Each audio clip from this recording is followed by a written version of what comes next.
At the time, the issue there was I didn't know the difference between activity and accomplishment. And that was a huge lesson I learned along the way.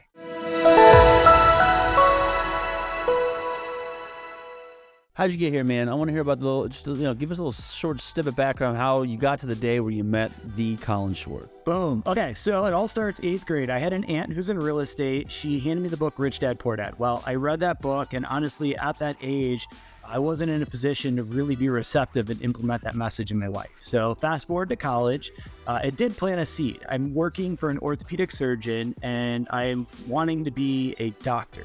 So pre-professional biology, chemistry minor.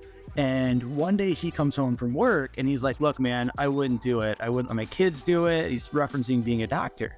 And here I am, 3.5 years into my college degree. And I just ponied up for an MCAT class, which honestly was like the most money I'd ever spent on something before.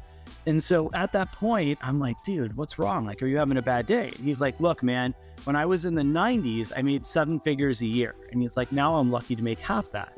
And I'm like, hold on, you're complaining about making $500,000 a year. Like, dude, what a great problem to have.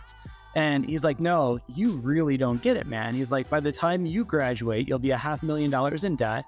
And I believe at that time, physician reimbursements will be between $100,000 to $200,000 a year.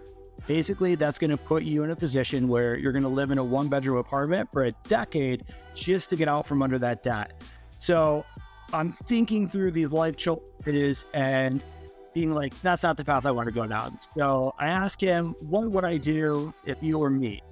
And he says, go into business. I make more money being an entrepreneur than I do being a doctor. So at that point, I moved home and I tried my first entrepreneurial pursuit. So I move home and I decide I want to open up a home healthcare company.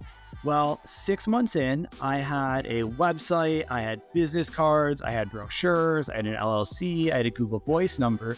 But the issue was I hadn't generated a penny in revenue. And so my parents, believing that the entrepreneurial route was a pipe dream, was like, Josh, you got to grow up. It's time to get a job and move on. And at the time, the issue there was I didn't know the difference between activity and accomplishment. And that was a huge lesson I learned along the way. So from there, basically running out of options and living at my parents' house with very little money to my name, I get a job just to appease them, and it ends up being in sales, selling weed control and fertilization. Literally just not to get kicked out of the house. And at that point, I reconnect with my aunt who's in real estate. She's one of the more successful ones in my family. And I'm like, you know what? Maybe I want to get in this real estate thing. And I had a lot of time, not a lot of money. And that's when I went and took a job for a real estate investing education company, Fortune Builders, thinking if I can just seek to serve, working for them, get around successful people. And then if I could think and act like them, then I can be able to get the results that they have as well.